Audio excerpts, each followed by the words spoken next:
Greetings everyone. நம்ம டெய்லியும் competitive exam point of வியூல ஹிந்து நியூஸ் பேப்பர் பார்க்குறோம். இன்னைக்கு என்ன இம்பார்ட்டன்ட் ஆர்டிகல்ஸ் இருக்கு அப்படிங்கிறத பார்ப்போம். ஸோ ஃபர்ஸ்ட் டைரக்டா நம்ம எடிட்டோரியல் பேஜ் போயிடலாம். ஓகேங்களா? ஸோ எடிட்டோரியல்ல என்ன கொடுத்துருக்காங்க அப்படின்னா, adapting a transformative vision for mediation அப்படின்னு சொல்லி கொடுத்துருக்காங்க. ஸோ மீடியேஷன் அப்படிங்கிற இந்த விஷயத்தை பற்றி கொடுத்துருக்காங்க. மீடியேஷன் அப்படின்னா நமக்கு மத்தியஸ்தம் பண்ணுறாங்க அப்படின்னு சொல்லுவோம். ரெண்டு பேருக்குள்ள ஒரு பிரச்சனை இருக்குது அப்படின்னா அவங்களுக்குள்ள ஒரு பஞ்சாயத்து பண்ணி வைக்கிறாங்க இல்லையா? ஸோ அதை தான் நம்ம மீடியேஷன் அப்படின்னு சொல்கிறோம்.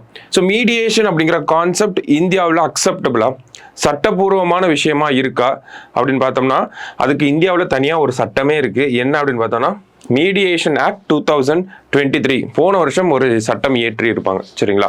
மீடியேஷன் மத்தியஸ்தம் பண்றதுக்காக. ஓகேவா? ஸோ அப்போ இந்த மீடியேஷன் வரப்போ நமக்கு எதுக்காக மீடியேஷன் அப்படிங்கிறது வருது, இந்த மீடியேஷன் சட்டத்துக்குள்ள என்ன மாதிரியான அந்த ப்ரொவிஷன்ஸ் அப்படிங்கிறதெல்லாம் இருக்கு அப்படிங்கிறதெல்லாம் நம்ம பார்ப்போம். சரிங்களா? ஸோ இந்த மீடியேஷன் ஆக்டை பொறுத்த வரைக்கும் பார்த்தோம்னா நமக்கு ஒரு பிரச்சனை இருக்கு அப்படிங்கிறப்போ ரெண்டு பார்ட்டிஸ் இருப்பாங்க. ஒரு பாதிக்கப்பட்டவங்களா இருப்பாங்க, இல்ல ரெண்டு பேருமே அக்ரஸரா கூட இருப்பாங்க. இவங்களுக்கு தான் நியாயம் கிடைக்கணும், இவங்களுக்கு தான் நியாயம் கிடைக்கணும் அப்படிங்கிறதெல்லாம் இருக்கும். ஓகேங்களா?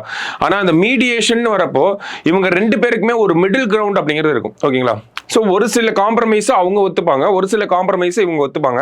ஸோ இந்த மாதிரி காம்ப்ரமைஸை கண்டுபிடிச்சு அவங்க ரெண்டு பேர்த்துக்குள்ள ஒரு சுமூகமா அந்த பிரச்சனையை முடிச்சு வைக்கிறதா நம்ம மீடியேஷன் அப்படிங்கிறத சொல்றோம். ஓகேங்களா? ஸோ அப்போ இந்த மீடியேஷன் ஆக்டும் என்ன சொல்லுது அப்படின்னா ரெண்டு பேருக்குள்ள ஒரு பிரச்சனையை சுமூகமா முடிச்சு வைக்கிறது. கோர்ட்டுக்கு போறதுக்கு முன்னாடி மீடியேஷன் பண்ணிட்டு போறது. ஓகேங்களா? அதாவது இந்த மீடியேஷன் அப்படிங்கிறது நமக்கு ப்ரீ லிட்டிகேஷன் ஸ்டேஜ்ல சொல்றாங்க. ஓகேங்களா? அது என்ன ப்ரீ லிட்டிகேஷன் ஸ்டேஜ் அப்படின்னா கோர்ட்டுக்கோ இல்ல ஒரு தீர்ப்பாயத்துக்கோ போறதுக்கு முன்னாடி மீடியேட்டரை வச்சு மீடியேஷன் பண்ணி அங்கேயே பிரச்சனை முடிஞ்சிருச்சுன்னா நமக்கு கோர்ட்ல கேஸ் போட வேண்டிய அவசியம் அப்படிங்கிறது இருக்காது. அப்ப இந்த மீடியேஷன் ஆக்ட் என்ன சொல்லுது அப்படின்னு பார்த்தோம்னா நமக்கு மீடியேஷன் பண்றதுக்காக, மத்தியஸ்தம் பண்றதுக்காக மீடியேட்டர் அப்படிங்கிற ஒருத்தவங்களை அப்பாயிண்ட் பண்ணுவோம் அப்படிங்கிற சொல்றாங்க. இந்த சட்டத்தில் அதெல்லாம் சொல்லப்பட்டிருக்கு. ஓகேங்களா? ஸோ அப்ப அந்த மீடியேட்டர் யாரா இருப்பாங்க, யாரால அப்பாயிண்ட் பண்ணுவாங்க அப்படின்னு பார்த்தோம்னா இந்த மீடியேட்டர் அப்படிங்கிற ஒரு ப்ரொஃபஷனல் ஒரு ப்ரொஃபஷனலா வந்து இருப்பாங்க. ஓகேங்களா? ஸோ நமக்கு லா படிச்சவங்க தான் அந்த இடத்துல மீடியேட்டரா இருப்பாங்க மோஸ்ட்லி. ஓகேவா? ஸோ அவங்க ஒரு ப்ரொஃபஷனலா இருப்பாங்க. அவங்களை யார் அப்பாயிண்ட் பண்ணுவாங்க? அரசாங்கம் அப்பாயிண்ட் பண்ணுவாங்க. ஓகேங்களா? ஸோ அப்போ அந்த அரசாங்கம் எப்படி அதை அப்பாயிண்ட் பண்ண போறாங்க? ஒரு மீடியேட்டர் அப்பாயிண்ட் பண்ண போறாங்க. ஸோ அதுக்குன்னு இந்த மாதிரியான விஷயங்களை, இந்த மீடியேஷன் ஆக்ட் கீழே வரக்கூடிய விஷயங்களை நிர்வகிக்கிறதுக்காகவே மீடியேஷன் கவுன்சில் ஆஃப் இந்தியா அப்படிங்கிறத உருவாக்க போறாங்க. இந்த சட்டத்துக்கு கீழே, இந்த சட்டத்தில் அதெல்லாம் சொல்லப்பட்டிருக்கு. ஓகேங்களா? ஸோ ஒரு பிரச்சனை இருக்கு அப்படிங்கிறப்போ அதுக்கு மீடியேட்டர் அரசாங்கம் அப்பாயிண்ட் பண்ணுவாங்க. ஸோ அந்த மீடியேட்டர், இந்த மீடியேஷன் சட்டம், அதை சார்ந்த விஷயங்கள்லாம் மேனேஜ் பண்றதுக்காக மீடியேஷன் கவுன்சில் ஆஃப் இந்தியா அப்படிங்கிற ஒரு விஷயத்தையும் உருவாக்க போறாங்க. சரி, ஓகே, ரெண்டு பேருக்குள்ள ஒரு பிரச்சனை இருக்கு, நான் ஒரு மீடியேட்டரா போறேன். ஓகேங்களா? ஸோ அப்போ இவங்க ரெண்டு பேருக்குள்ள இருக்க பிரச்சனையும் நான் வந்து ஸ்டடி பண்ணணும்.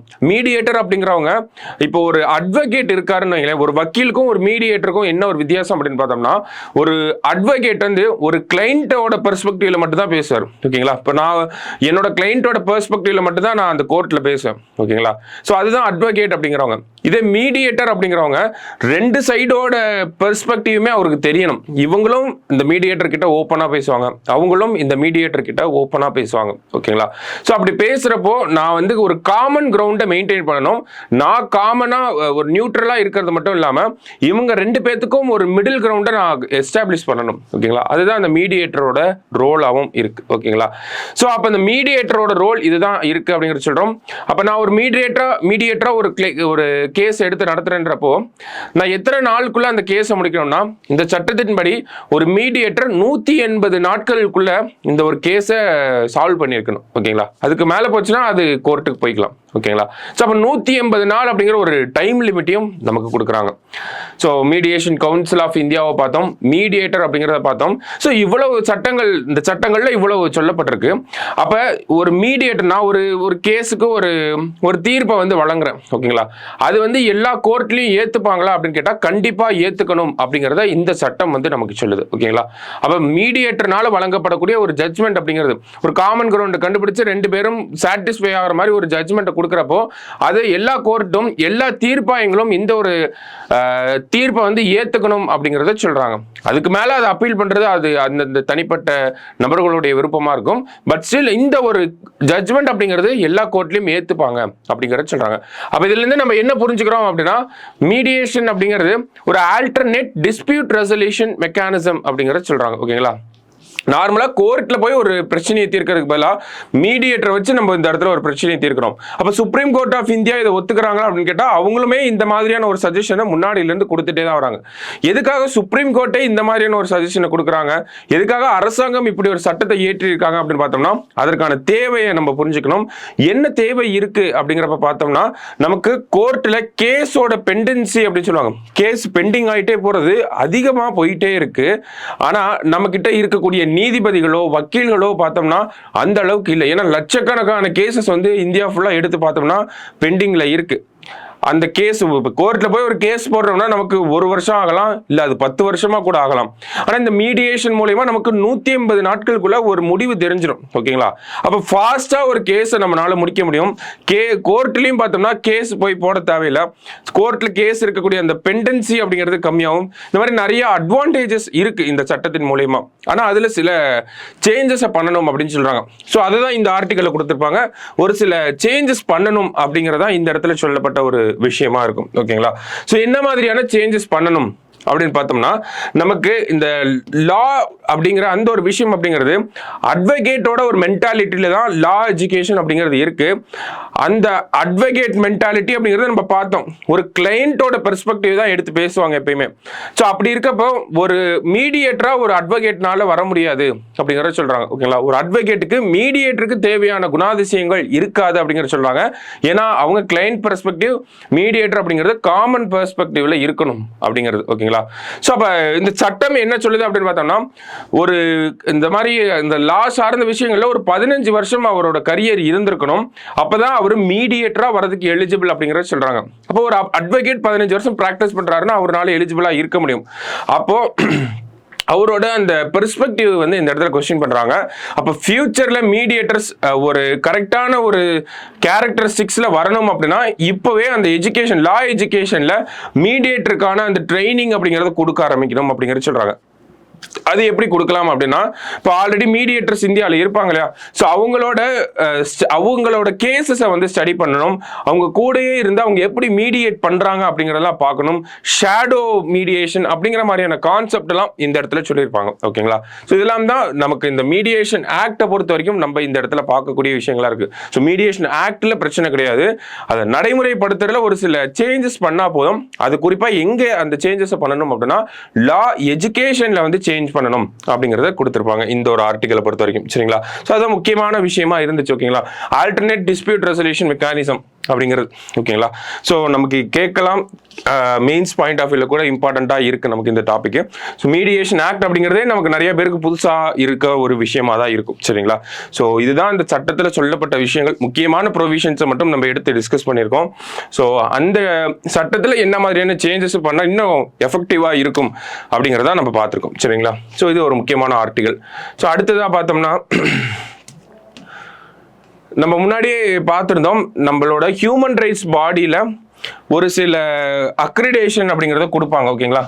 ஐநாவோட ஒரு அமைப்பு என்ன பண்ணுவாங்கன்னா, உலகத்தில் இருக்கக்கூடிய ஒவ்வொரு நாட்டோட இந்த ஹியூமன் ரைட்ஸ் கமிஷன் இருப்பாங்க இல்லையா, ஸோ அவங்களோட ஸ்டேட்டஸ் எப்படி அவங்க இயங்குறாங்க அப்படிங்கிறத பார்த்துட்டு அவங்களுக்கு ABC அந்த மாதிரி அந்த ஒரு அக்ரிடேஷன், ஒரு ரேங்கிங் அப்படிங்கிறத கொடுப்பாங்க, ஒரு அங்கீகாரம் அப்படிங்கிறத கொடுப்பாங்க. ஓகேங்களா? அக்ரிடேஷன் மீன்ஸ் அங்கீகாரம். ஓகேவா?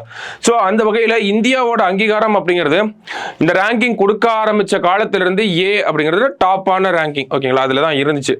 கரெக்டா 2016ஆம் ஆண்டு என்ன ஆகுது, நம்மளோட ரேங்கிங்கை கம்மி பண்றாங்க. கம்மி பண்ணதுக்கு அப்புறம் மறுபடியும் நம்ம ஏன் கம்மி பண்ணாங்கன்ற ஒரு காரணத்தை பார்த்துட்டு அதுக்கேற்ற மாதிரி ஸ்டெப்ஸ் எடுத்தனால 2017 மறுபடியும் நமக்கு அந்த டாப் ரேங்கிங் அப்படிங்கிறது கொடுத்துருந்தாங்க. ஸோ இப்போ கடைசியா நடந்த அந்த 2 வருஷத்துலையுமே இந்தியாவோட ரேங்கிங்கை கன்சிக்யூட்டிவா குறைச்சிருக்காங்க. ஓகேங்களா? போன வருஷமும் குறைச்சிருக்காங்க, இந்த வருஷமும் பார்த்தோம்னா இந்தியாவோட ரேங்கிங் அப்படிங்கிறத குறைச்சிருக்காங்க. ஸோ அதுக்கு என்ன காரணம் சொல்றாங்க அப்படிங்கிறது தான் நமக்கு முக்கியம். என்ன அப்படின்னு பார்த்தோம்னா, lack of transparency in appointing members to the NHRC அப்படின்னு சொல்றாங்க. ஓகேங்களா? National human rights commission chairperson, members இருப்பாங்க. நான் அஃபிஷியல் மெம்பர்ஸா வந்து எல்லா NCBC, national commission on SC, ST, BC, minorities, disabilities எல்லாமே, விமன், சில்ட்ரன், ஐ மீன் எல்லாருமே வந்து இதில் மெம்பர்ஸாக இருப்பாங்க. அது இல்லாமல் நிறைய பேரும் மெம்பர்ஸாக இருப்பாங்க. ஓகேங்களா, சேர்பர்சன் அந்த மாதிரிலாம். ஸோ அந்த மாதிரி பர்சன்ஸை அப்பாயிண்ட் பண்ணுறதுல ஒரு டிரான்ஸ்பேரன்சி, ஒரு வெளிப்படைத்தன்மை அப்படிங்கிறது இல்லைங்கிறத சொல்கிறாங்க. அடுத்தது, the appointment of police officers to oversee human rights investigations. So இது முக்கியமான குற்றச்சாட்டாக இருந்துச்சு. ஒரு ஹியூமன் ரைட்ஸ் கமிஷனுக்கு ஒரு கேஸ் வருது அப்படிங்கிறப்போ அதை போலீஸை வச்சு, ஓகேங்களா, police officers, retired police officers இந்த மாதிரி ஆட்களை வச்சு அந்த கேஸை விசாரிக்கிறது அப்படிங்கிறது ஹியூமன் ரைட்ஸ் பாடியோட அது ஒரு கரெக்டான விஷயமா இருக்காது அப்படிங்கிறத சொல்றாங்க. அதுதான் appointment of police officers to oversee human rights investigations அப்படின்னு சொல்றாங்க. கடைசியா பார்த்தோம்னா lack of gender and minority representation அந்த மெம்பர் பேனல் அப்படின்னு சொல்றாங்க. ஓகேங்களா, ஸோ மைனாரிட்டி கம்யூனிட்டில இருந்து அதிகமான ரெப்ரசன்டேஷன் இல்லை, அதே மாதிரி ஜெண்டர் ரெப்ரசன்டேஷன் மேல் டாமினேட்டடா இருக்கு அப்படிங்கிற மாதிரிலாம் சொல்லியிருப்பாங்க. ஸோ இந்த மாதிரியான காரணத்தினால தான் நமக்கு என்ன பண்ணியிருக்காங்க, இந்தியாவோட ஹியூமன் ரைட்ஸ் கமிஷனோட அந்த ரேங்கிங், அந்த அங்கீகாரம் அப்படிங்கிறத குறைச்சிருக்காங்க. சரிங்களா, ஸோ இது ஒரு இம்பார்ட்டன்ட் நியூஸாக இருந்துச்சு. கடைசியாக பார்த்தோம்னா நமக்கு India Iran sign Chabahar port operation pact அப்படின்னு சொல்லியிருக்காங்க. ஓகேங்களா, ஸோ இந்தியாவும் ஈரானும் இந்த ஒரு அக்ரிமெண்ட்டை வந்து சைன் பண்ணியிருக்காங்க. ஸோ இந்த அக்ரிமெண்ட் மூலயமா இந்த சபாகர் அப்படிங்கிற போர்ட், ஈரானில் இருக்கக்கூடிய சபாகர் போர்ட்டை நம்ம ஒரு 10 வருஷத்துக்கு வந்து அதனுடைய ஆப்ரேஷன்ஸ் எல்லாமே நம்ம தான் வந்து கண்ட்ரோல் பண்ண போகிறோம். ஓகேங்களா, ஸோ இந்த ஒரு அக்ரிமெண்ட் அப்படிங்கிறத பார்த்தோம்னா நமக்கு 2003 இருக்கக்கூடிய ஒரு ப்ராஜெக்ட் தான். 2003 இந்த ப்ராஜெக்டோட இந்த அடிக்கல் அப்படிங்கிறது ஸ்டார்ட் ஆயிருக்கும். ஓகேங்களா, பேஸ் அப்படிங்கிறது அப்போ ஸ்டார்ட் ஆயிருக்கும். அப்புறம் நம்ம பிரைம் மினிஸ்டர் மோடி வந்ததுக்கு அப்புறமா அந்த ஒரு ப்ராசஸ் அப்படிங்கிறது இன்னும் கொஞ்சம் வேகமான ஒரு விஷயத்துல போயிருக்கும். இப்போதான் இந்த அக்ரிமெண்ட் அப்படிங்கிறது சைன் ஆயிருக்கு. ஸோ இந்தியாவில் யாரு சைன் பண்ணியிருக்காங்க அப்படின்னு பார்த்தோம்னா இந்தியா போர்ட்ஸ் குளோபல் லிமிடெடும் ஈரானோட போர்ட் அண்ட் மேரிடைம் ஆர்கனைசேஷன், இவங்க 2 அரசாங்க அமைப்புகள். ஓகேங்களா, ஸோ இவங்க 2 பேரும் தான் இந்த ஒரு அக்ரிமெண்ட் அப்படிங்கிறத சைன் பண்ணியிருக்காங்க. இந்த சபாகர் பொறுத்த வரைக்கும் பார்த்தோம்னா நமக்கு வந்து ட்ரேட் வைஸ் ரொம்ப முக்கியமா இருக்கு. ஏன் அப்படின்னு பார்த்தோம்னா நமக்கு ஆப்கானிஸ்தானுக்கு போகணும் அப்படின்னா இந்தியா பாகிஸ்தான் வழியா தான் ஆப்கானிஸ்தான் போகணும், லேண்ட் வைஸ் பார்க்குறப்போ. இதே நம்ம சபாகர் போர்ட்டை டெவலப் பண்ணதுக்கு முக்கியமான காரணம், நம்ம இந்தியாவிலிருந்து ஷிப்மெண்ட் எடுத்துட்டு போய் ஈரான், ஐ மீன் சபாகர் போர்ட்ல இறக்குறோம். சபாகர்லேருந்து ரயில்வே டெர்மினலும் நம்ம தான் வந்து பண்ணியிருக்கோம். ஓகேங்களா, ஒரு ரயில்வே பாத்தும் நம்ம போட்டிருக்கோம். ஸோ அதன் மூலியமா நம்ம ஆப்கானிஸ்தானுக்கு வந்து எக்ஸ்போர்ட், இம்போர்ட் அதெல்லாம் பண்ணிக்கலாம்.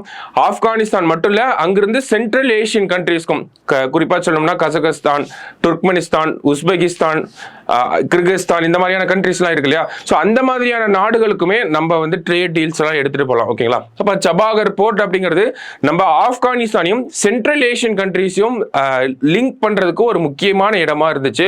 அதனாலதான் இந்தியா அவ்வளோ இன்வெஸ்ட்மெண்ட் பண்ணியிருக்காங்க. இப்போ கூட ஒரு $250 பில்லியன் வந்து இன்வெஸ்ட் பண்ண போறோம் அப்படிங்கிறதெல்லாம் சொல்லியிருக்காங்க. ஓகேங்களா, ஸோ அதுதான் நமக்கு கடைசியாக கொடுத்துருப்பாங்க. நமக்கு ட்ரேட் வைஸ் பார்க்குறப்ப சபாகர் போர்ட் அப்படிங்கிறது ஒரு இம்பார்ட்டன்டான போர்ட்டா இருக்கு. ஓகேவா, ஸோ இதே மாதிரி சித்வே அப்படின்னு சொல்லி ஒரு போர்ட்டை நம்ம ரெடி பண்ணிட்டு இருக்கோம். அது எங்க அப்படின்னு பார்த்தோம்னா நம்ம மியான்மர்ல வந்து சித்வே போர்ட் அப்படிங்கிறத ரெடி பண்ணிட்டு இருக்கோம். ஓகேங்களா, ஸோ சபாகர் போர்ட் அப்படின்னா ஈரான், சித்வே அப்படின்னு கேட்டோம்னா நமக்கு மியான்மர். ஓகேவா, ஸோ இன்னைக்கு நியூஸ் பேப்பரை பொறுத்த வரைக்கும் இந்த 3 ஆர்டிகல்ஸ் இம்பார்ட்டண்ட்டாக இருந்துச்சு.